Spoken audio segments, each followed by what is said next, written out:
Our Keeneland Select Race of the Week is from Saratoga. It's the Grade 1 Diana for fillies and mares on the turf. I like the number 2 horse, Abaco, for Shug McGahee.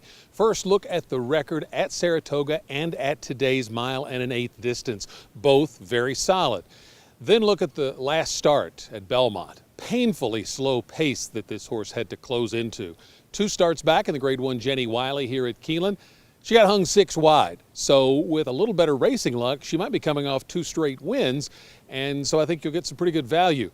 Throw in the fact that Shug McGahee is the trainer, and also the fact that she's drawn down near the inside on the inner turf course, with the turns being sharper. That inside draw is an even bigger help. So I like number 2, Abaco, to win the Diana, and I will use her in exactas with all of the logical contenders in here.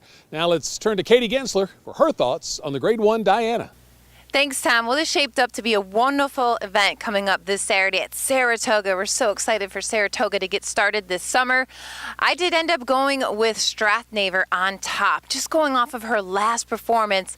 That was an outstanding performance in just a game stakes. You do have several contenders in this field coming out of that same race, but I thought she ran the best performance out of that field. So I'm going to take her on top. I think she can move forward off of that performance. She only lost by a nose. I think one more jump, she would have had it with a big late run. And so I think the longer distance should only benefit her. And I do think there's a decent amount of pace in this race to set up well for Strathnaver from Grand Motions Barn, plus picks up Johnny Velasquez as the rider, one of the top riders in the country. So I'll use her on top. Of course, Tom, Abaco looks very tough, horse for the course here at Saratoga. And then I'm also going to throw in Discreet Mark. I'm going to give her another chance. She was actually the beaten favorite in Just a Game Stakes, but let's give her a break and give her a chance to improve her second start off of a layoff.